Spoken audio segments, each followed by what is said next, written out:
Hey everyone, this is Suman here. आज हम पढ़ेंगे 42वें संविधान संशोधन के बारे में। सीजीपीएससी प्री में एक क्वेश्चन आया था कि भारतीय संविधान के किस संशोधन में वनों को राज्य सूची से संवर्ती सूची में स्थानांतरित कर दिया गया।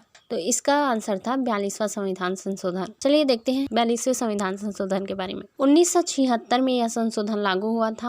इस संशोधन के द्वारा न्यायालय से सभी महत्वपूर्ण शक्तियों को छीनकर संसद को दे दिया गया। इस संविधान संशोधन के अनुसार किसी भी आधार पर संसद के फैसले को न्यायालय में चुनौती नहीं दी जा सकती थी। साथ ही सांसदों और विधायकों की सदस्यता को भी न्यायालय में चुनौती नहीं दी जा सकती थी। इसे लघु संविधान के रूप में जाना जाता है क्योंकि इसमें वृहद परिवर्तन हुए। 42वां संविधान संशोधन एकमात्र ऐसा संशोधन है जिसमें संविधान के प्रस्तावना में बदलाव किया गया। इसके द्वारा संविधान के प्रस्तावना में पंथ निरपेक्ष, समाजवादी तथा अखंडता शब्द को जोड़ा गया। नागरिकों के लिए 10 मूल कर्तव्यों को भाग 4A में जोड़ा गया तथा लोकसभा तथा विधानसभा के कार्यकाल में 1 वर्ष के लिए वृद्धि कर दी गई, अर्थात इसका कार्यकाल 5 वर्ष से 6 वर्ष कर दिया गया। 3 नए नीति निर्देशक तत्व जोड़े गए। समान न्याय और निःशुल्क विधिक सहायता, उद्योगों के प्रबंधन में कर्मकारों की सहभागिता, पर्यावरण संरक्षण तथा संवर्धन और वन एवं वन्य जीवों का संरक्षण करना।